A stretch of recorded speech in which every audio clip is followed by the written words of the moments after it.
बोलो श्री रामण मैया की जय। श्री रामचंद्र भगवान की जय। श्री रामण मैया की जय।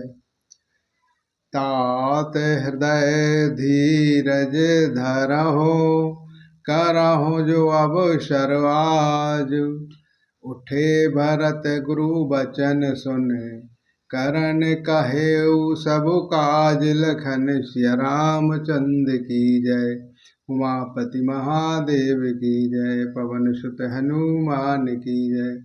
वशिष्ठ जी ने कहा, हे तात, हृदय में धीरज धरो और आज जिस कार्य के करने का अवसर है उसे करो। गुरु जी के वचन सुनकर भरत जी उठे और उन्होंने सब तैयारियां करने के लिए कहा। नृपतनु वेद वेदत अनुभावा, परम विचित्र विमान बुलावा। गहे पदु भरत मातु सब राखी, रहे रानी दसन अभिलाषी। वेदों में बताई हुई विधियों से राजा की देह को स्नान कराया गया और परम विचित्र विमान बनवाया गया। भरत जी ने सब माताओं को चरण पकड़ कर रखा, अर्थात प्रार्थना करके उनको सती होने से रोक लिया। वे रानियां भी श्री राम के दर्शन की अभिलाषा से रह गईं। चंदन अगर भार बहु आए, अमित अनेक सौगंध सुहाए। सरजू तेर रचि चिता बनाई, जनु सुरपुर सोपान सुहाई। चंदन और अगर के तथा और भी अनेकों प्रकार के अपार कपूर, गुलगुल, केसर आदि सुगंधित दिव्यों से बहुत से बोझ आए। सरजू जी के तट पर सुंदर चिता रचकर बनाई गई, जो ऐसी मालूम होती थी मानो स्वर्ग की सुंदर सीढ़ी हो। यही विधि दाह क्रिया सब कीनी, विधिवत नन हालत लाजलु दीनी।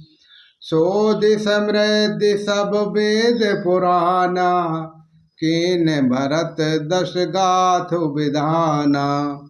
इस प्रकार सब दाह क्रियाएं की गई और सबने विधि पूर्वक स्नान करके तिला अग्नि दी। फिर वेद स्मृति और पुराण सब का मत निश्चय करके उसके अनुसार भरत जी ने पिताजी का दशगाद विधान 10 दिनों के कृत्य किया। जह दश मुनि वर आयुष दीना, तह तस सहज भाति सबु कीना। भय विशोध दिए सबु दाना, धेनु बाजी गज बाहनु नाना। मुनि श्रेष्ठ वशिष्ठ जी ने जहाँ जैसी आज्ञा दी, वहाँ भरत जी सब वैसा ही हजारों प्रकार से क्रिया शुद्ध हो जाने पर विधि पूर्वक सब दान दिए।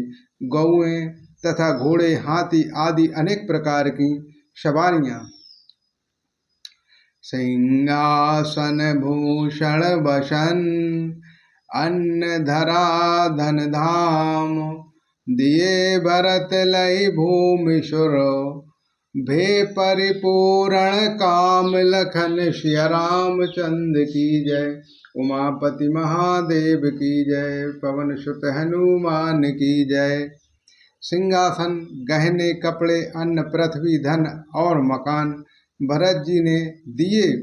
भूदेव ब्राह्मण दान पाकर परिपूर्ण काम हो गए, अर्थात उनकी सारी मनोकामनाएं अच्छी तरह से पूरी हो गईं।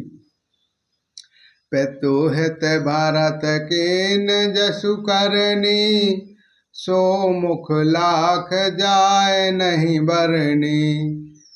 सुधनु शोध मुनि बरु तब आए, सचिव महाजन सकल बुलाए। पिताजी के लिए भरत जी ने जैसी करनी की वह लाखों मुखों से भी वर्णन नहीं की जा सकती है।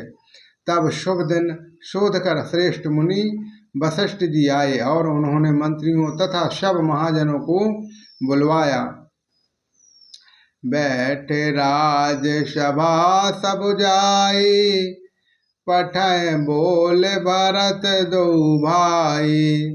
भरत वशिष्ठ निकट बैठारे, नीति धर्म मय वचन उचारे। सब लोग राजसभा में जाकर बैठ गए। तब मुनि ने भरत जी तथा शत्रु जी दोनों भाइयों को बुलावा भेजा। भरत जी को वशिष्ठ जी ने अपने पास बैठा लिया और नीति तथा धर्म से भरे हुए वचन कहे। प्रथम कथा सब सुनी मुनि बरने, कई कुटल के निज करने। भूप धर्म व्रतु सात सहारा, जह तनु परिहरि प्रेम निवाहा। पहले तो कैकई ने जैसी कुटिल करनी की थी, श्रेष्ठ मुनि ने वह सारी कथा कही। फिर राजा के धर्म व्रत और सत्य की सराहना की। उन्होंने शरीर त्याग कर प्रेम को निर्वाह। कहत राम गुणशील स्वभाव, सजल नयन पुल क्यों मुनिराव। बहुर लखन से प्रीति बखानी, शोक स्नेह मगन मुनि ज्ञानी। श्री रामचंद्र जी के गुणशील और स्वभाव का वर्णन करते करते तो मुनिराज के नेत्रों में जल भर आया और वे शरीर से पुलकित हो गए। फिर लक्ष्मी जी और सीता जी के प्रेम की बड़ाई करते हुए ज्ञानी मुनि शोक और स्नेह में मग्न हो गए। श्री राम।